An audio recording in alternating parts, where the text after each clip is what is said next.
Il y a écrit dans le Midrash, Rabbi Yehuda au nom de Rabbi Simon. Il a dit comme ça. Donc Midrash Rabbah, Parasha Yudbet, Piskavav. Ota Orash Nivraba Olam, Adam Arishon Amad Vebidba Misof Aolam Veatsofa. Il y avait une lumière qu'Hachem a créée lors de la création du monde. Que Adam Arishon, lorsqu'il l'utilisait, eh bien, il voyait d'un bout à l'autre du monde. Et c'était un tanoug immense pour Adam Arishon d'utiliser cette lumière-là. Akadosh Baruch Hu, il a vu que de Adam Arishon allait sortir d'or Aflaga, d'or Amaboul, des Réchaï. Alors, Ganzo, il a caché. Et le Midrash appelle ça Or Aganouz, la lumière cachée. Pour qui l'a caché? Pour les tzadikim. Comme c'est marqué, Vayar Elohim et Or Kitov. Hachem, il a vu que cette lumière, elle était bonne. Et donc, il l'a laissé pour ceux qui sont Tov. C'est qui Tov? Les tzadikim. Comme c'est marqué, Imrou Tzadik Kitov. Le Midrash, il continue. Et il dit, cette lumière-là, qui est cachée, combien de temps elle a éclairé dans le monde? Puisqu'en ce moment, les lumières, elles éclairent, alors on va parler aussi du Or Aganouz, une lumière cachée, qu'Hachem a réservée pour les tzadikim. Combien de temps elle a éclairé cette lumière dans le monde? Rabbi Lévi l'a dit au nom de Rabbi Zera, Shloshim Veshesh Shaot, 36 heures. Pendant 36 heures, lors de la création du monde, cette lumière-là, elle a brillé intensément. Et après Hachem, il a caché. Et Adam Arishon, il avait cette lumière-là. Alors c'est quand qu'elle a brillé? Adam Arishon a été créé vendredi. Et il avait la lumière. C'est quand qu'il a créé Hachem cette lumière-là? Omer Amidrash. Regardez bien comment elle a créé. Rav Dessler, il dit qu'à chaque fois qu'Hachem il fait quelque chose dans la création du monde, ça a une portée infinie. Même si ensuite Hachem, entre guillemets, il cache ses actions. Mais ce qu'il a fait, ça reste. Ça a une portée. Il a créé 6 jours. Et le passage qui dit que un jour pour Hachem, c'est comme 1000 ans, qui est élève d'or. Alors, par rapport à ça, il y aura 6000 ans dans ce monde-ci. Et le 7e millénaire, c'est le Olam Haba, Keneged le 7e jour, qui était le Shabbat. Le monde du jour du repos, il y aura aussi le Olam Haba ensuite, le 7e millénaire. Donc chaque chose qu'Hachem il a fait, ça a une portée infinie. Même le Gaon de Vilna, il regarde chaque création du dimanche, lundi, mardi, mercredi, et retrouve les parallèles dans l'histoire du monde, de 1er millénaire, 2e millénaire, 3e millénaire. Très intéressant. Donc, ce qu'Hachem il fait, ça reste. Et regardez cette lumière-là, c'est quand elle a éclairé. Les moments les plus importants de la semaine, c'est pas forcément les plus faciles, mais c'est certainement les plus importants. Hachem a laissé cette lumière éclairer dans le monde intensément, quand ça? Vendredi après-midi, pendant 12 heures. Les 12 premières heures de Shabbat, donc Laïl Shabbat, et les 12 dernières heures de Shabbat, donc Yom HaShabbat. Pendant 36 heures. La 12 heures du vendredi, 24 heures. Ça fait 36, 12 et 24, ça fait 36. Donc la journée de vendredi? Voilà. Non, que les 12 heures, oui, la journée de vendredi, bravo, vous avez raison. La journée de vendredi, les 12 heures. Plus le Shabbat. Plus le Shabbat, le soir, et le Shabbat matin. 36 heures où la lumière Or Aganouz a éclairé. Alors le Midrash dit que Adam était très né de cette lumière-là, mais lorsque Shabbat s'est fini, alors la lumière a commencé à diminuer progressivement, jusqu'à que l'obscurité même elle est venue dans le monde, puisqu'Adam il avait fauté.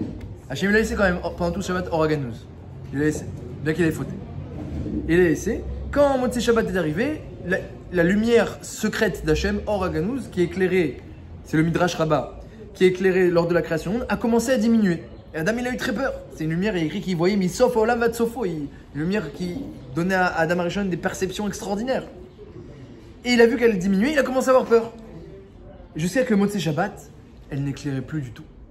Et là, il était, mamash, Dato, complètement troublé, perturbé. Jusqu'à que Hachem Izminlo, il lui a donné Shtéréafim, 2 pierres, 2 sortes de pierres, 2 morceaux de tuiles, de pierres. Voilà. Il les a frottés, Motzei Shabbat, et il y a eu du feu. Comme ça raconte le Midrash. Et Nachadato, alors ça l'a calmé. Que bien qu'il n'avait plus Or Aganouz, il n'avait plus la lumière d'Hachem, mais les Fachot, il y a eu la création du feu.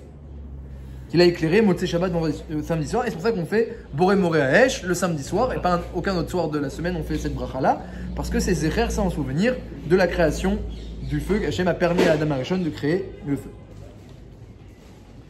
Et donc on a un très joli midrash sur une lumière secrète. On ne sait pas vraiment ce que c'est cette lumière là. On sait juste qu'Hachem il a gardé pour les tzadikim, il a laissé dans le monde que 36 heures. Il a gardé pour les tzadikim la Tidlavo. Adam Rishon, il en profitait, il était très né de cette lumière-là. Il profitait terriblement de cette lumière, mais quand Shabbat c'est fini, elle a éclairé que pendant vendredi et Shabbat, eh bien elle a diminué jusqu'à ce qu'il lui restait que deux pierres pour faire du feu, ça l'a quand même calmé. Le Rokeach, donc un Rishon, un Kadmon, il y a environ 800 ans à peu près, le Rokeach, il écrit dans Ilchot Hanouka que si on compte le nombre de bougies de mitzvah, 1, plus 2, plus 3, plus 4, plus 5, plus 6, plus 7, plus 8, sans le shamash évidemment, parce que le shamash, déjà c'est pas un chiyuv, et en plus c'est pas une mitzvah, c'est un minag, on en a 36. 36, et le Rokeach, il fait allusion au fait que dans le Midrash, c'est marqué aussi que la lumière secrète d'Hachem, le Or HaGanuz qu'Hachem a laissé briller pendant la création du monde, vendredi et Shabbat, il y avait aussi 36 heures. 36 heures. Et il dit que la Hanouka Tamizbeach, l'inauguration du Beth Amikdash Hachéni par les Hashmonaïm, eh bien, elle a été instituée Neged Hanoukat Haolam. Il y avait l'inauguration du monde. C'était pendant les 6 jours de Bereshit. Hachem il a créé le monde et il a aussi inauguré pendant Shabbat. Shabbat, c'était l'inauguration du monde. Et donc, il a fait briller cette lumière qui a rebrillé une seconde fois pendant l'inauguration des Hashmonaïm. Et cette lumière, c'est Or HaGanuz. Et chaque année, eh bien, elle rebrille à nouveau. Comme ça, il écrit le Rokeach. Donc, on a à Hanouka une dimension qu'il faut comprendre, qu'il y a une certaine lumière qui émane de la Hanoukia, des 36 bougies. Et cette lumière, on l'appelle Or HaGanuz. Maintenant, qu'est-ce que ça signifie exactement? Qu'est-ce qu'elle contient, cette lumière-là? Comment Adam Arishon y profite de elle? Quel rapport avec Hanouka? Tout ça, ça reste un peu obscur. Et alors, Adam Arishon, en plus, il a eu le feu qu'il a calmé Motzei Shabbat. Le feu, ça n'a rien à voir avec la lumière de cette lumière-là d'Hachem. Ça n'a rien à voir. L'Avdil Ben Kodesh Lechol, l'Ichora. Mais quand même, Adam Arishon, ça l'a calmé qu'il a créé le feu. Comment comprendre ce midrash? Il n'avait jamais vu la nuit alors, Adam. Il y avait de la lumière, ouais. Jusqu'à maintenant, apparemment, ouais, exactement. Jusqu'à maintenant, il y avait. Découverte de l'obscurité. Voilà, exactement, découvert l'obscurité, puisqu'il avait le Or HaGanuz, il a été créé vendredi. Il avait Or HaGanuz, exactement. Exactement. Il avait ce Or-là. Il avait ce Or-là. Comme ça, c'est Nira Mamash dans le Midrash, que lorsque le Motzei Shabbat est arrivé, il a dit Adam Arishon, un passage de Teilim, hein, il a dit, qu'est-ce que vous dites, Adam Arishon? Ach Rocher Yeshufeni. L'obscurité m'a. Yeshufeni m'a entouré, attrapé, mordu. C'est quoi Vayireh Vayiboker alors si c'est pas trop cher? Alors, Bémet Vayireh Vayiboker, c'est pas marqué sur vendredi. C'est marqué sur vendredi soir, mais sur le vendredi matin, hein, le Or HaGanuz a commencé à briller vendredi matin. Ou alors, c'est des zmanim de la Torah. Même s'il y avait ce Or. Le Or, non, Bémet, il n'y avait pas ce Or n'était que vendredi. Al-Kol Panim, donc essayez de comprendre un petit peu le rapport entre la création du monde et Hanouka. Dans les deux, il y a 36 heures spéciales, 36 bougies. Quel rapport avec le feu aussi de Motzei Shabbat? Alors, en ce qui concerne le Nes de Hanouka, tout le monde demande, tous les Mefarshim, ils demandent pourquoi la Gemara dans Shabbat, elle dit que Chachamim, ils ont fixé ce Moed, cette fête, à cause d'une petite fiole qui aurait dû brûler qu'un jour et qui a duré que 8 jours. Parce que on sait bien que quand les Yevanim sont rentrés, Timéou, Kol Hashemanim, ils ont rendu impur toutes les huiles. Il ne restait plus que cette petite fiole-là. Il y avait le Chotem du Kohen Gadol. Tosfot, il dit là-bas qu'elle était incrustée dans le sol de telle manière qu'ils n'ont même pas pu la secouer, la bouger, parce que sinon il y a un problème de Toumateset. Alors les Mefarshim, Poskim, ils demandent, hein, le Pri Hadash, le Pnei Yoshua, les Poskim Alachik, ils demandent que l'Ichora, cette huile n'aurait pas dû être tamée. Il y a plusieurs raisons pour lesquelles il n'y aurait pas dû avoir besoin d'autant de miracles et même une fête. Il n'y aurait pas dû avoir besoin de... C'est connu cette question-là. Déjà parce que dans le Pnei Yoshua, il y a un principe que Touma ou Trabé Tzibour. La Torah elle nous dit, Mefourash, que lorsque tout le Tzibour est tamé, eh bien, on a le droit de faire la avoda au Beth Amikdash, notamment le Korban Pessah. Donc, Bemoado, Afilou Betouma. La deuxième raison pour laquelle c'était pas nécessaire a priori le miracle et toute cette institution, c'est que un goy n'est pas métamé d'indoraïta, n'est pas métamé mechaim. Un goy ne rend pas tamé lorsqu'il est vivant. Hein, les juifs, c'est que les Bnei Israël, il y a marqué dans la Torah, la Gemara le ramène dans Maseret Shabbat, Perek Rabbi Akiva, que Vayomer Hashem el Bnei Israël, toutes les lois de Touma Vetara qui sont dans Parashat Tazria Metzora, écrit el Bnei Israël, dit la Gemara, Velo la Goïm. Donc les Goïm n'ont pas Nida, Zav, Zava, tout ça, Keri, ils n'ont pas la Touma du vivant, ils n'ont pas les Goïm. Lorsqu'ils meurent, alors il y a oui une Toumat Maga, et d'après Chachamim de Rabbi Shimon, même une Toumat Oel, Marloket. En tout cas, il y a le Touma chez un Goï, ne commence que lorsqu'il meurt. Mais lorsqu'il est vivant, hein, il n'y a pas la Touma. Donc les Grecs sont rentrés, ils étaient vivants au Beth Amikdash, ils étaient bien vivants quand ils sont rentrés. Donc pourquoi ils ont rendu Timéou Kol Hashemanim? Alors il y a une Xéra de Chachamim, des Rabbanan, qu'un Goy rend tamé, même lorsqu'il est vivant, comme un Zav. Autant qu'une femme Nida, hein, toutes les femmes Goyotes sont comme des Nidot, sont comme Nida, Midé Rabbanan, et tous les hommes Goy sont comme des Zavim, impurs, Midé Rabbanan. Mais c'est pas de Oraïta. Et cette Xéra-là, de Chachamim, n'a été instituée que par Shammai, comme c'est marqué dans le premier pérec de Maseret Shabbat. Il y a Yutret Xérot, 18 Xérot qui ont été institués par Shammai. La Gemara raconte qu'il y a eu plusieurs jours, 2-3 jours maximum, où Shammai était plus nombreux que Hillel au Beth Midrash, et ils ont pu faire 18 Xérot qui ont été acceptés dans le clan d'Israël, notamment la Touma des Goïm de leur vivant. Mais ça, c'était que 150 ans après l'épisode des Hashmonaïm. Donc il n'y avait pas encore la Touma des Goïm. Donc Timéou Kol Hashemanim, faut comprendre pourquoi. Et eux, les Hashmonaïm veulent allumer que de la petite fiole là qui reste, alors que c'est que un jour. Et ben tant pis, on n'allume pas. Faut comprendre pourquoi. Comme ça demandent les poskim. Alors, à part ça, ce qui est intéressant, c'est que lorsqu'on veut raconter des jolis livrets Torah sur Hanouka, on cherche. Et où la Maseret Hanouka? Ah bah il n'y a pas de Maseret Hanouka. Et la Mishnah? Bah il n'y a pas de Mishnah. Et peut-être alors le texte, la Megillat Hanouka? Il n'y a pas de Megillah. Il y a une certaine Megillat Hashmonaïm, mais qui n'est pas du tout, ne fait pas partie du canon biblique, elle ne fait pas partie du Tanakh, et donc elle n'a aucune, elle n'est pas officielle. Elle n'est pas officielle, on peut l'étudier, mais ça ne fait pas partie de la Torah.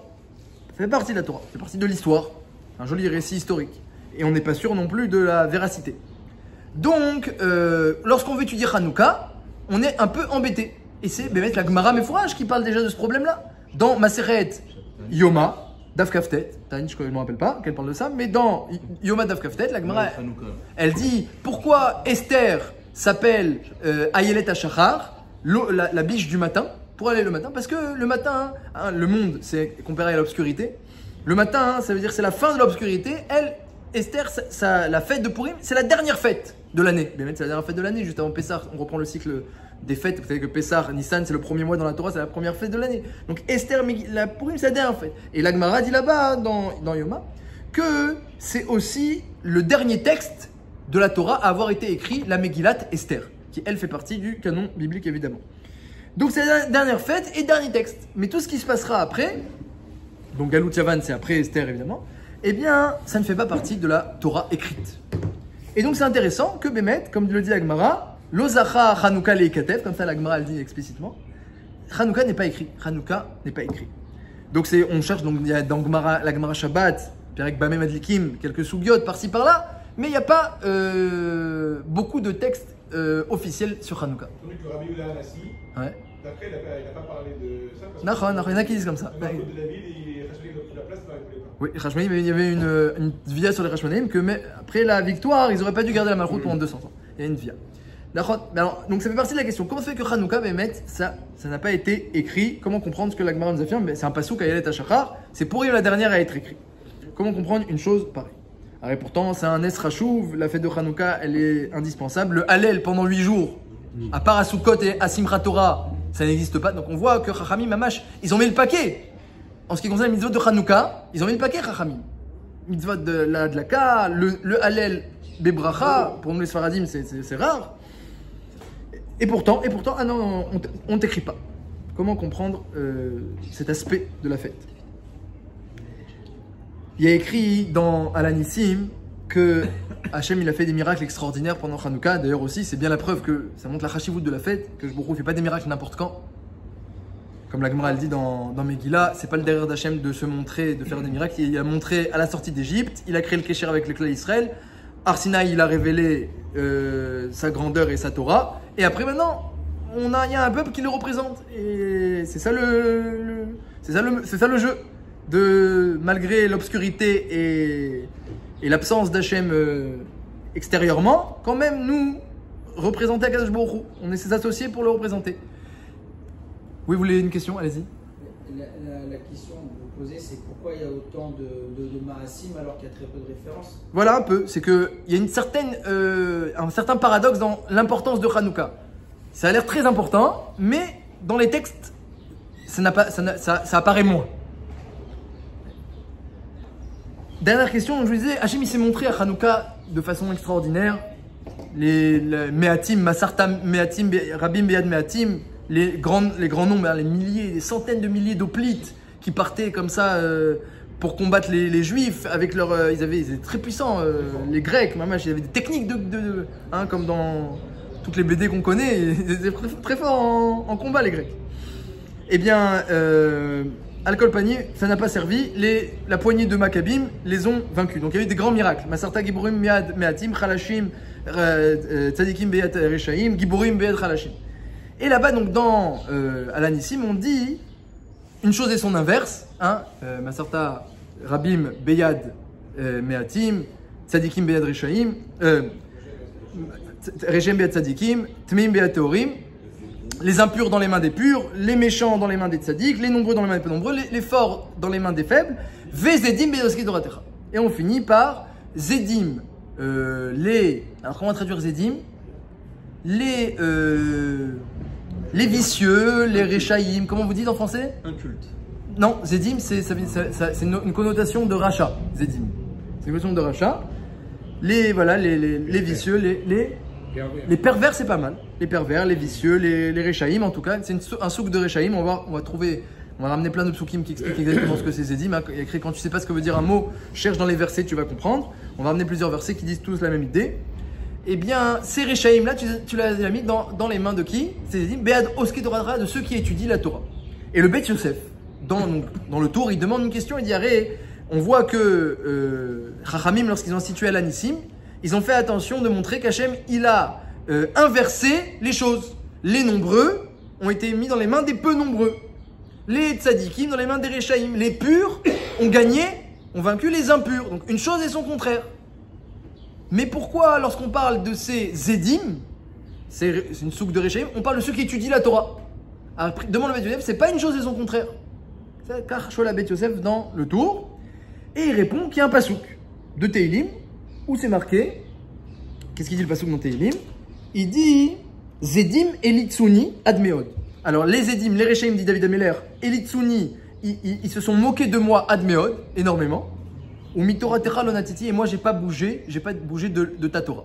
Donc dit le Beth Yosef, David Ameller lui-même il nous montre qu'en face des Zedim, il y a ceux qui étudient la Torah. Comme ça il dit le Beth Yosef. Ça répond pas à la question entièrement, demande les Mefarshim du Beth Yosef, parce qu'il avait demandé qu'il fallait rédiger une chose et son contraire.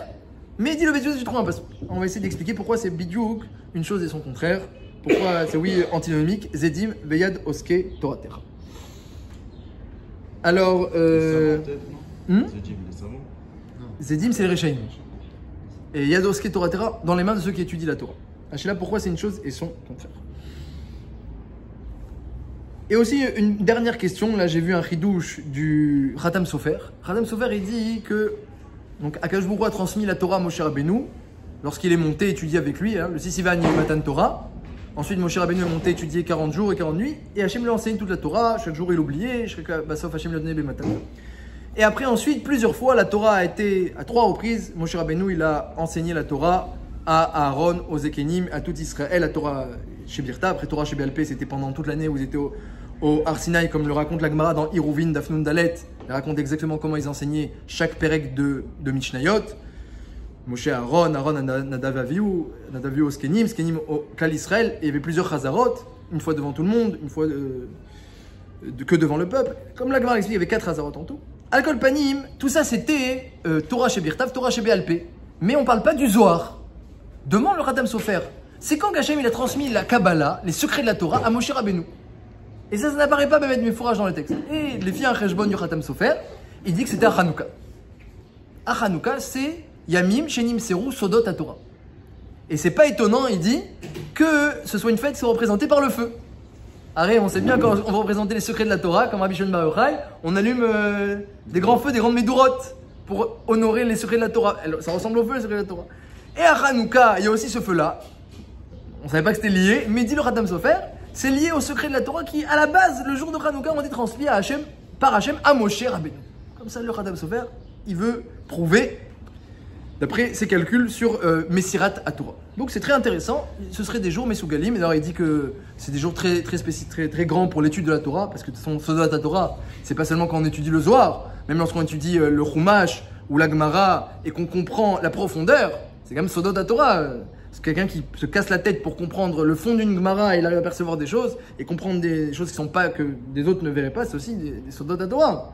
Donc c'est des jours Mesougalim et bien sûr c'est connu, il le dit aussi, que Kol Hagadol Mechavero Itzro Gadol Meno, c'est marqué lorsque tu as deux hommes, un qui est grand et un qui est petit.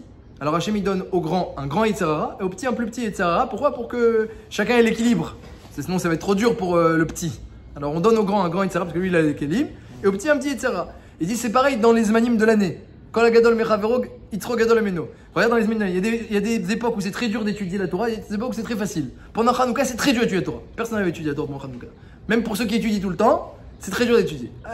L'allumage, ça prend du temps, on sort du Seder, et les fêtes de Hanouka, et les cadeaux, etc. Et les beignets.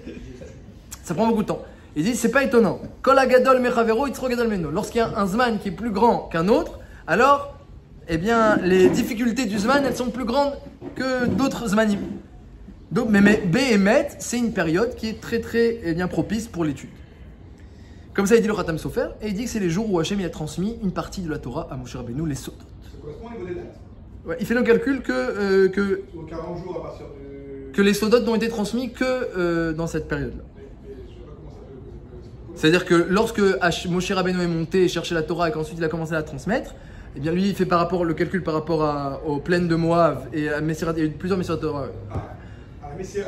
Messirat à Torah. Lorsqu'il y a eu Messirat à Torah, alors Hachem il appelait Moshe Rabbeinu Duel Moed, il le répétait la Torah avec des pirouchim et Moshe l'a retransmis. Et donc dans une des répétitions, il y a eu les Sodot à Torah qui ont été révélés au passage. Et Alcool Panim, mais quel rapport avec Hanouka? Ça évidemment, c'est à nous de l'éclaircir. Alors, il y a une Gemara terrible, sur l'époque de Hanouka. Ben Rashi dit là-bas, il n'y a pas marqué dans la Gemara que c'est l'époque de Hanouka, mais Rashi dit. Dans la Gemara, dans Souka, c'est marqué lorsque Myriam Bat Bilga est rentrée dans le Echal. Il y a une femme, une fois, elle est rentrée dans le Echal. C'est qui cette fille-là? Myriam Bat Bilga, une juive, qui était Bat Kohen, une fille de Kohen, Mishparat Kohanim, Ovdeo Bet Amikdash. Et Rashi, il dit, Bime Matatia Ben Yochanan. Donc c'était l'époque de Hanouka Mamash. Et elle est rentrée avec qui? Avec, parce que maintenant elle avait quitté sa religion, avec des Grecs. Elle s'était mariée avec un sardiote, un chef grec. Cette Myriam-là. Et elle est rentrée au Beth Amikdash et elle s'est approchée du Misbéach. En vrai, une femme qui s'approche du Misbéach. Elle a pris sa sandale, elle a frappé sur le Misbéach. Elle a dit Loukus, Loukus, parce qu'elle parlait en grec maintenant. Loup, loup. Tu es un loup, elle a dit au Misbéach. Pourquoi? Parce que tu manges tout. Tout ce qu'on te donne, tu manges. Mais lorsqu'on te demande de l'aide, tu ne viens pas à notre secours. Quand Rahamim a entendu le bisayon qu'il y a eu, que non seulement les Grecs, ils sont rentrés dans le Beth Amikdash, ils ont souillé, ça c'est une chose, on a l'habitude que des Goïm, ils souillent le Beth Amikdash ou qu'ils méprisent. Mais les Juifs, alors ils ont fait plein de takanot, parce qu'il y avait la mishpacha de Myriam, qui travaillait au Beth Amikdash. Donc ils ont fait des takanot sur une grande mishpacha de Kohanim, mais il faut arrêter. Ils ont fait plein de takanot pour les punir. Ils ont puni les Kohanim qui étaient de cette famille-là. La Gemara elle demande, mais la fille elle faute et tu punis toute la mishpacha? Elle répond, Amarabaye, in. Oui, in. Pourquoi? Parce que, Kedam Reinche, comme le dit le dicton, Shuta de Inuka, Beshuka, de Avua ou Deime. Lorsque tu entends un enfant qui dit une phrase, il l'a pris ou de sa mère ou de son père. Surtout de sa mère. À Golbanim, Ça, c'est pas marqué proche dans la Gemara, mais. Ah, mais c'était pour vous, vous m'avez manqué. Ah, très bien. À Kolpanim, elle a entendu ça de son père ou de sa mère, que quoi, hein, comme il a dû dire, ils ont dû demander une fois au père, vous servez toujours au Beth Amikdash avec les Yevanim, qui est les Xérot, vous servez. Il a dû dire le père, on sert, mais à quoi ça nous sert? Il a dû dire une petite phrase comme ça, et la fille déjà elle a entendu, bah, ça sert à rien, on sert Hachem et ça sert à rien. Alors à quoi ça sert? Alors, je vais plutôt aller servir les Grecs, ça va servir. Et après quand elle est rentrée au Beth Amikdash, elle a dit ça sert à rien. Elle a dit ça t'a anastatvia. Et c'est terrible, entendre une mara comme ça c'est terrible, ça refroidit, ça obscurcit. Mais parce qu'on n'est pas à l'époque, on est bon Hachem des milliers d'années après, donc mais imaginez à l'époque de vivre ça et d'être à côté. Qu'est-ce que tu vas répondre? Elle vient te voir Myriam. Elle dit qu'est-ce que tu vas me répondre à Myriam? Qu'est-ce que tu veux lui répondre? Voilà, j'ai fait des corbanotes, mon père il a fait des corbanotes. Et les Grecs ils ont fait des décrets sur nous, ils nous empêchent de faire la Torah et les mitzvot. Et on écrit sur tous nos taureaux. El Hanouch Alek Beloké Israël. Alors, il est où le misbéach? Qu'est-ce que tu lui réponds Myriam? Alors Harem ils ont fait des décrets pour empêcher ça, pour punir la famille, la Mishpacha. Même il y a eu d'autres décrets qui ont décrit, la Gemara Sanhedrin, elle dit comme ça aussi, à l'époque des Evanim, encore à l'époque des Evanim, il y avait des juifs pratiquants, qui le Shabbat, ils sortaient en cheval. Ils prenaient le cheval. Alors la Gemara, elle dit, mais pourquoi ils prenaient le cheval? Parce que c'est Xera chez Maïkloch, c'est pas sourd d'Oraïta. Monter à cheval, à l'époque c'était courant, aujourd'hui c'est. Mais à l'époque c'était courant, c'est la voiture de l'époque. C'est pas un issour d'Oraïta. Alors quel problème monter à cheval? Quel problème? C'est de peur que pour diriger le cheval, tu vas arracher une branche et tu vas le diriger. Alors ça, il y en a que ça leur a pas plu. Ouais, chez Maïtloche. Ouais, moi je suis pas tolèche, moi. Tu sais combien j'ai préparé mes branches. J'ai autant de branches que j'ai tout ce qu'il faut. Y a pas de problème. Il y en a encore aujourd'hui qui font pareil. Chez Maïtloche. Et Rashi là-bas, il y a un Rashi dans Sanhedrin. Donc tout ça, c'est la Gemara Sanhedrin qui raconte. Rashi, il dit là-bas dans Sanhedrin Dafnun Vav, si je me trompe pas, c'est Dafnun Vav. Rashi, il dit là-bas que pourquoi il y avait un certain mépris des Xérot de Chachamim, parce que c'est quand ils sont des Rabbanan. Il dit Rashi que mi pene Xérot à Yevanim, ça c'est un ridouche, à cause des Yevanim qui mettaient des Xérot, alors les Xérot de Chachamim, elles étaient bzouyot béné. Elles étaient méprisées par les Bnei Israël. Donc il y a eu une période où il y a eu un certain mépris dans les Xérot de Chachamim. Il y avait ils étaient les Zédim, j'ai plusieurs preuves que ramène le Gaon, que Zédim, ça veut dire des Réchaïm qui se moquent. Comme il dit David Ameller, on a cité un passage, Zédim ilitsuni, les Zédim se sont moqués de moi. Bazadon vayavo kalon, lorsque vient le Z, vient la légèreté. Et encore un autre pasouk des Télim où on voit que la notion de Z, c'est celui que non seulement il est rachat, il transgresse, mais il transgresse pas simplement parce que ça l'intéresse pas. Il transgresse et il se moque. Et ça, c'était les Evanim, chez Maïtloche. Qu'est-ce que c'est? Et le misbéar, Loukous, c'est un loup votre misbéar. C'est quoi Loukous? C'est une moquerie aussi. C'est pas seulement, il y avait aussi un problème de fond chez cette fille-là, une réclamation. Mais Loukous, elle se moque, elle prend sa sandale, elle le frappe comme ça. Alors? Vous n'avez pas interdit de faire Shabbat? Vous avez interdit de faire Shabbat? Alors, ça c'est très intéressant, très intéressant. Comme il a dit Rav Benichou, lorsqu'il est venu, j'ai entendu dire, il a dit Chidekel. Le Yevanim s'appelle Chidekel, Chada Vekala. C'est des xérotes légères. Dans tous les midrashim officiels de la Torah chez Béalpé, donc Midrash Rabbah, Midrash Tantruma, tous les officiels, les seuls xérotes qui sont marqués, qui sont mentionnés, c'était écrivez sur la keren, du shor, sur la corne du taureau, El Hanouch Alek Beloké Israël. Et la Gemara elle dit Zé Xéra Shel Yavan, comme ça dit le midrash. Alors c'est des midrashim qui sont ramenés dans Bereshit. Au début de Bereshit là-bas, lorsqu'on parle de Rocher Alpeneteum, Rocher Zeyavan, il écrit. Mais quelle est l'obscurité? Quelle est la Xéra? D'écrire sur Keren Israël. Et les autres Xérot ne sont pas marqués. Dans le Midrash Hanouka, qui est moins officiel, il y a marqué qu'ils empêchaient de faire Shabbat, Mila, Rosh Chodesh, etc. Kaniré, que si Chachamim ils n'ont pas marqué officiellement, c'est que c'était pas une oppression, celui qui fait Shabbat, Chayav Mita, celui qui fait la Mila. Kaniré qu'on pouvait jouer au toupie quand ils arrivaient. Vous voyez? C'est-à-dire, il fallait être hellénisant. Mais si tu ta Gemara sous la toupie, ils vont rien te dire. C'était pas, voilà. Il permettait la Torah en tant que minag, en tant que folklore, et donc du coup même l'étude, ou même Shabbat, mais pas trop visible, et pas trop ostentatoire, et surtout si tu peux faire ça un peu naturellement, et si tu t'appelles avec un prénom grec, comment tu t'appelles? Tu fais Shabbat? Je m'appelle Alexandre. Ah, Shabbat Shalom, Alexandre. De leur influence. Donc voilà. Donc c'était léger. C'était des xérotes légères. C'est ça, obscurcir. Obscurcir, c'est quand la chose elle est présente, mais elle est obscurcie. Si elle n'est pas présente, ça s'appelle pas obscurcir, ça s'appelle ils étaient privés de tout. Ils ont obscurci la Torah, ils n'ont pas coupé à la Torah. Donc Bémet le Midrash, il ramène aucune xéra, que Kiren Ashor. Midrash aucune xéra. Alors Kan dirait que oui, ils empêchaient, ils mettaient des embûches, mais c'était léger. C'était avec finesse. Hein, les Grecs, c'est une nation fine. C'est une nation fine. Alors, il y a eu ce problème-là, que vous voyez, Myriam, elle rentre dans le Beth Amikdash, elle se moque, il y a ce problème-là. Alors la Gemara, elle dit dans Sanhedrin que Chachamim, ils ont dit il faut tout de suite mettre fin à ces choses-là. Et ils ont commencé à mettre des décrets, Chachamim aussi, pour empêcher la transgression des Isurim des Rabbanan. Ils mettaient des décrets durs. Chayav Mita, celui qui transgresse, il y a un principe dans la Gemara, que tu transgresses un Isur des Rabbanan, Chayav Mita. Ça date de cette époque-là. Alors que normalement, c'est pas Chayav Mita transgresser un Isur des Rabbanan. Chachamim, ils ont institué un Chiyuv Mita. Et Rabbi Shmuel, même dans la Gemara, il y avait Rabbi Shmuel, la Gemara raconte que Rabbi Shmuel lui aussi, son niveau, et pas sans se moquer, mais il ne comprenait pas l'interdit de Shemayaté.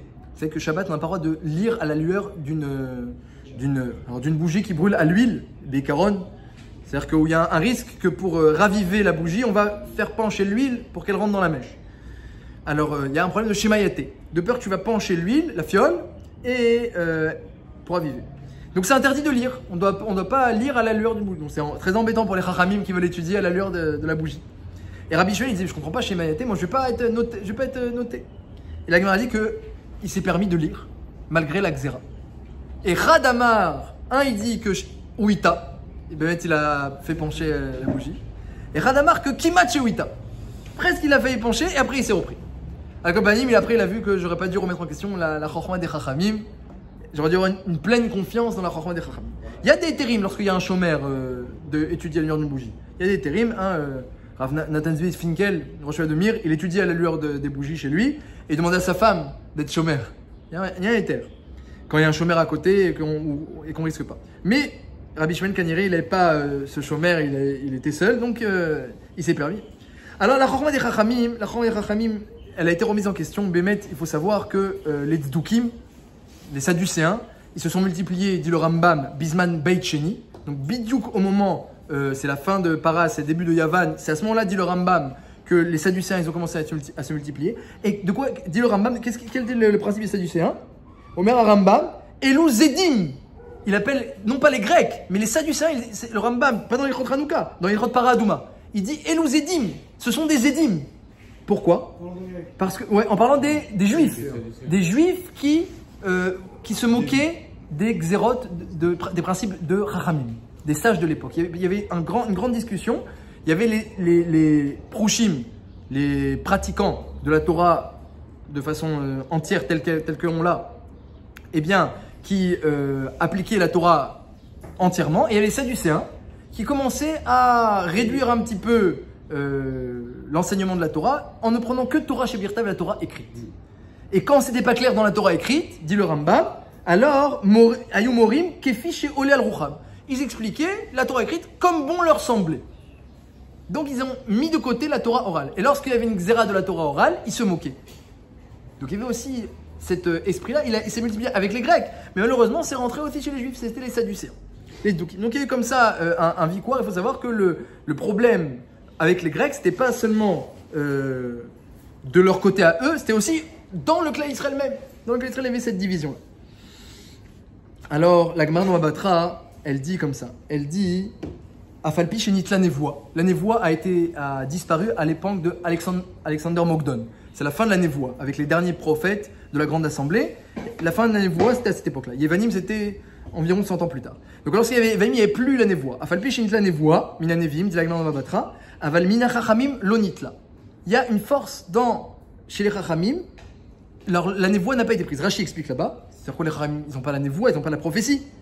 Dit là-bas, pas le Rashi, pardon, le Ramban explique que lorsqu'on étudie la Torah et qu'on approfondit, et on arrive au Emet, parce que Hachem, il est Mechadesh, un Ruach HaKodesh, dans le cœur de celui qui étudie. Quelqu'un qui se plonge dans la Torah, il veut comprendre, il se casse la tête, il veut comprendre, que je me Mechadesh, un Ruach HaKodesh dans son cœur, et il peut percevoir un point de Emet. Et si il étudie le Rashi d'après, la Gemara d'après, encore un point. Jusqu'à que, eh bien, il arrive à percevoir la vérité. Et donc il y a un roi HaKodesh dans le cœur de ceux qui étudient la Torah. Comme la Gemara le dit aussi, dans Maseret Shabbat, comment la Torah s'étudie, la Gemara dit, la Torah est appelée Sam Chaim, un élixir de vie, la Maïmenim Ba, celui qui marche à la droite de la Torah. Mais celui qui marche à la gauche de la Torah, Sam Mavet, la Torah est dangereuse. Les Tzdukim, ils étudient la Torah, mais ils marchaient à gauche. Alors que les Chachamim marchaient à droite. Demande Rashi, c'est quoi marcher à droite, marcher à gauche? Omer Rashi, Maseret Shabbat Daf Pechet, dit marcher à droite, c'est quoi? La Maïmenim Ba. À gauche, c'est la théorie, à droite, c'est la pratique. Rashi, la droite, c'est la main forte, et la gauche, c'est la main faible. Il dit Rashi, Asukim Bekol Kocham.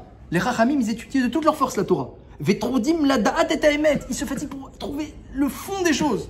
Et soda, le sod. Non pas le soda, hein, mais le sod, soda, le sod de la Torah. Ke'adam amishtamesh biyadem. Quand un homme qui utilise la main droite et il fait les choses avec précision et avec force. Ça, c'est celui qui marque. Et ceux qui étudient avec la main gauche, à peu près. Et à peu près, ça peut être dangereux. La Gemara appelle ça Samavet. Ça peut être dangereux parce que. Oui, mais chez l'homme, c'est chez Hachem. Mais chez l'homme, la main gauche, c'est l'à peu près, c'est faible. C'est celui qui marche comme ça, avec un peu de laisser-aller. Et c'est dangereux. C'est dangereux parce que ça crée des nouveaux courants de pensée. C'est celui qui étudie sans vouloir la pratiquer aussi.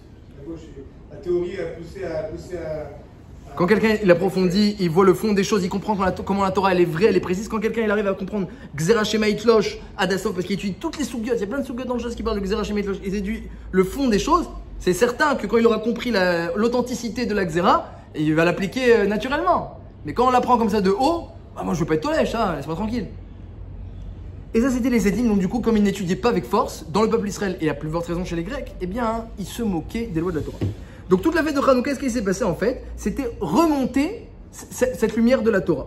La lumière de la Torah, dont on sait qu'elle est de Torah Shabbat-Alpé, il y a plusieurs sortes, il y a plusieurs preuves. Dans le Midrash Tanchuma, Parashat Noir, c'est marqué que où a caché Hachem cette lumière, il l'a mis dans la Torah. Comme ça dit le Midrash dans le Midrash Tanchuma dans Parashat Noir. Dans le Zohar Mefourash, c'est marqué Hachem, il révèle la Oraganouz sur ceux qui étudient la Torah la nuit. C'est-à-dire ceux qui se fatiguent, même ils étudient la nuit. C'est quoi étudier la nuit? Comme ça dit le Zohar. C'est quoi étudier la nuit? C'est-à-dire qu'ils se fatiguent. Ils se fatiguent pour la Torah et d'étudier la nuit. Ils sont prêts. Et dans la Gemara dans Sota, c'est marqué aussi, là-bas, c'est marqué que Ner Mitzvah et Torah Or. La Mitzvah, c'est une bougie. Et la Torah, c'est la lumière. Qui Ner Mitzvah et Torah Or. La Gemara, elle dit, ça veut dire quoi? Que celui qui a une Mitzvah, ça le protège un petit peu, comme une bougie. Mais celui qui a la Torah, ça le protège totalement, comme la lumière. Alors, il y a une marloquette, Rav Yosef et Rabba. Rav Yosef, il dit, la Mitzvah, elle te protège des souffrances, au moment où tu l'as fait, tu la pratiques, et même quand tu as fini de la pratiquer. Mais par contre, elle ne te protège pas du Yetzer Hara lorsque tu as fini de la pratiquer. Et Rabba, il dit non. La mitzvah, elle te protège des souffrances qu'au moment où tu la pratiques. La Torah, elle te protège des souffrances que tu la pratiques ou que tu l'étudies ou que tu l'étudies pas. Même quand tu as fini d'étudier, elle te protège des souffrances. Mais elle ne te protège pas du Yetzer Hara quand tu as fini d'étudier. Et Rabbi avait dit si la Torah protège du Yetzer Hara même quand tu as fini d'étudier. Donc Marloquette, Adkama, mais ce qui est certain, tout le monde est d'accord que l'effet de la mitzvah, il est plus court et moins général, et que l'effet de la Torah, il est plus long et plus général. Juste une marloquette, Adkama, est-ce que même quand quelqu'un il a fini d'étudier, il a fermé la Gemara, est-ce que encore il est protégé du Yetzer Hara? Ça c'est une shéla. Par contre, les Koulé Alma, il est protégé des souffrances, celui qui étudie la Torah, même lorsqu'il ferme sa Gemara. Comme ça ressort la Gemara. Et la Gemara, elle dit que c'est comparable à la lumière, et que les souffrances, c'est comparable à l'obscurité, qu'un homme il est obscurci par les souffrances. Si un homme il s'attache à la lumière, alors les souffrances le fuient. Comme le dit la Gemara dans Brachot, Isurim Bedelim Emenu, les souffrances le fuient, la Gemara dans Brachot Daf E. Et ça, c'est celui qui est au sec de la Torah, qui se plonge dans la Torah. Et même la Gemara, elle ramène une preuve, elle dit voilà, il y a Doeg Achitophel, c'est les grands Talmidei Chachamim, et ils ont fauté, ils ont perdu leur Chelek L'Olam Haba. Comme ça, Rabba, il a demandé à Rav Yosef. Et la Gemara, elle répond Bemakom Acher, dans Chagiga, que Doeg Achitophel, c'est spécial. Rishout Aïta Belibam. Ils avaient un problème au fond. Mais si ce n'est qu'ils avaient un problème, Rishout, une méchanceté dans le cœur, ils voulaient accomplir certains mauvais desseins qu'ils avaient dans le cœur. Mais si ce n'était comme ça, dit Rashi là-bas. La Gemara dit Tina Aïta Belibam, Rashi dit Rishout. Ils avaient un problème dans le cœur, un mauvais fond. Mais si ce n'était ça, ils auraient pu être protégés par l'effet de la Torah. Et d'après Rav Yosef, même des mitzvot, ça protège des souffrances, alcool panim, pas du Yetzer Hara. Donc ça, c'est celui qui a la lumière de la mitzvah, et à plus forte raison la lumière de la Torah, il est protégé. Mais ce problème, c'est que cette lumière-là, dit le Midrash, elle ne se révèle que sur celui qui se plonge, qui est au sec Batorah. Comme il dit Rashi, avec toutes ses forces. À ce moment-là, elle s'appelle la Torah Samchaim, quand tu fais avec toutes les forces, avec précision. Mais quand tu fais avec la main gauche, alors non, elle s'appelle pas Samchaim, mais au contraire, elle peut même devenir dangereuse. Alors c'est ça un petit peu le combat qu'il y a eu à l'époque de Hanouka, c'est que les Juifs, ils étaient encore dans la Torah, mais plus précisément, et plus avec force, comme avant. Et ça laisse, eh bien, ça laisse entrer des courants, et ça laisse entrer une déviation, et après, la Torah, elle devient complètement obscure. La lumière de la Torah, elle vient de la pnimiout, de l'intériorité, de la profondeur. Lorsque tu fais la Torah, que tu l'approfondis, là tu trouves la lumière. Quand je vois roux, c'est que sa lumière, elle est profonde, elle n'est pas visible matériellement, extérieurement. On ne le voit pas dans le monde extérieur, dans le monde matériel. Mais quand tu approfondis, lorsque tu réfléchis, tu approfondis, tu perçois Kadosh Baruch Hu. Comme Avraham Avinu qui a approfondi la création, il a perçu Hachem. Il en va de même dans la Torah. Lorsqu'on veut percevoir la lumière de la Torah, il faut se fatiguer, il faut approfondir, et bien la lumière après, elle brille. Elle brille, nous éclaire, on est protégé du mal, protégé des souffrances et même du Yetzer Hara. Yosef Hatzadik, lorsqu'il était en Égypte, pour dire un mot sur lui, c'est marqué dans la Gemara, que dans la Gemara dans Yoma, il étudiait tout le temps. Et Rachidi, comme ça dit la Gemara dans Yoma, il est Mechayev, les gens qui ont des problèmes de Yetzer Hara et des épreuves dans ce domaine-là, Yosef dira, mais pourquoi t'as pas étudié? Ils vont dire, mais j'étais trop élevé par mon Yetzer Hara. Et moi alors? J'étais pas troublé par la femme Potiphar? Et tu crois que j'ai pas étudié? Comme ça dit la Gemara dans Yoma. Il va être Mechayev, les gens qui sont trop dim Beitzram. Donc il a étudié. Et Rachid dit dans le Chumash qu'il était mais pas de pète, Beitzro. Il se moquait du Yetzer Hara. Comment on se moque du Yetzer Hara? On se moque pas. Il dit non. Tellement il était au-dessus, il se moquait. C'est-à-dire quelqu'un qui arrive. Alors, je me rappelle, Rav Benichou, il disait à ses enfants, lorsque j'étais invité chez lui à table, il faisait des voix d'Ivret Torah, et il avait des enfants qui étaient adolescents, et il leur disait que s'il y a une mauvaise pensée qui vient, c'est qu'il manque une bonne pensée de Torah. Sinon, il n'y a pas la place aux mauvaises pensées. Quelqu'un qui est assourd de Torah, il n'y a pas la place. C'est le Rambam Mefourash qui dit ça. Que en ole irura et la belef panoï mina chorma. Comme ça, il écrit dans Ilchot Yishud le Rambam. Donc, Al Kol Panim, la lumière de la Torah, elle vient grâce à l'approfondissement, grâce à la précision, grâce à la force. Et c'est justement ça, c'est les Hashmonaïm. Ils ont fait tout de façon parfaite, ils ont fait avec force. Bémet, la Xéra, on a demandé pourquoi il y avait besoin du miracle. Ben, c'est très simple. Parce que Shammai a mis une Xéra qu'un goy rentamé l'huile, mais il a mis une Xéra Shammai pour tout Israël. Sur le choulin, c'est-à-dire sur les objets, même profanes, Shammai a mis la Xéra que le goy rentamé. Mais sur les kochim et trouma, sur les korbanot, depuis longtemps, les goy rendaient tamé. Mais ça, c'est connu que de ceux qui étudient. Donc quand on arrive dans l'enceinte du Beth Amikdash, tout le monde savait qu'un goy, ça rentamait les korbanot. Mais c'était pas révélé à tout Israël. Il y avait la Xéra sur kochim. Shammai, il a dit, on va la mettre même pour tout le clan d'Israël. Parce que de peur, à cause des fréquentations et de la proximité, Shammai, il a voulu répondre à tout Israël. Ça, c'est des dikdoukim, que quelqu'un se serait moqué. Ah, arrête avec ton huile d'olive pure, etc. Les goy, ça rend même pas tamé. Je l'ai lu la Torah, ça rend pas tamé un goy. Pour te dire un tzedouki. Et Chachamim, ils se sont fatigués pour être mahamid les choses. Non, il y a une xéra de Chachamim.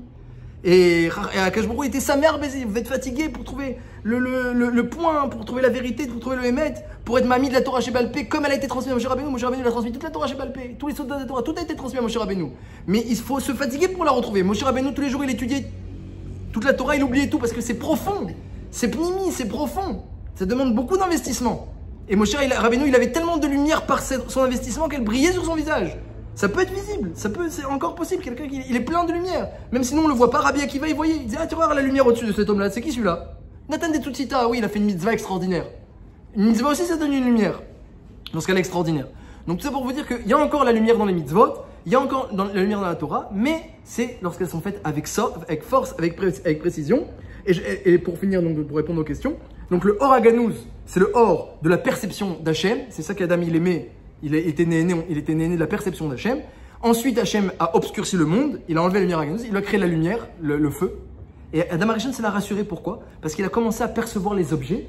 Et Mitor, puisqu'il percevait les objets de ce monde-ci, il percevait aussi Hachem. Voilà, Hachem, il a créé toutes sortes de choses. Il percevait Hachem à travers. On peut percevoir. On peut approfondir la création du monde, dit le Rambam, et percevoir Hachem à travers la création du monde. Donc Adam Arishon, il a été rassuré. Bon, Hachem, j'ai une perception. La lumière, ça veut dire la perception. Plus il y a de perception, plus il y a de lumière. Quelqu'un qui est dans l'obscurité, il peut y avoir la plus belle création. La nuit, lorsque tout s'éteint, à l'époque, surtout il n'y a pas de lumière, le monde a l'air vide, alors que pourtant il est magnifique. Donc la lumière, c'est la perception. Donc Adam Arishon, il a été zoché d'abord de Or Haganouz, une grande perception après du feu, et quand même il a gardé toujours une perception d'Hachem grâce à ça. Cet or, il a été mis dans la Torah, et le but de la Torah, c'est d'arriver à cette perception. Hein, comme elle dit la Gemara dans Sota justement là-bas, elle dit quand un Talmid Chacham il sort dans la rue, il fait pas 4 amot sans divrei Torah. Comme ça dit la Gemara. Alors Volbel explique que ça ne veut pas dire forcément qu'il fait dans sa tête des divrei Torah. Ça ne veut pas dire forcément. Mais chaque chose qu'il perçoit, il voit Hachem, il voit le Hémet, il voit une perception de Torah dans cette chose-là. Donc quelqu'un, il peut tellement approfondir la Torah que la lumière de la Torah, elle accompagne. Comme dit la Gemara, quelqu'un qui étudie bien la Torah, même lorsqu'il ferme la Gemara, il est protégé des souffrances et du Yetzirah, il est tranquille.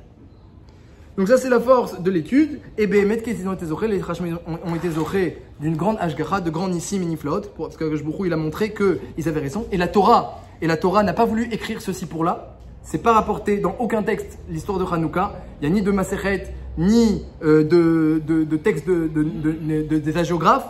Pourquoi? Parce que justement, parce que les Tzdukim et les Grecs, ils voulaient que la Torah soit écrite et officielle et qu'elle soit pas approfondie et transmise à l'oral. Ils se sont justement battus, les Tzdukim, contre cette Torah orale et se moquaient d'elle.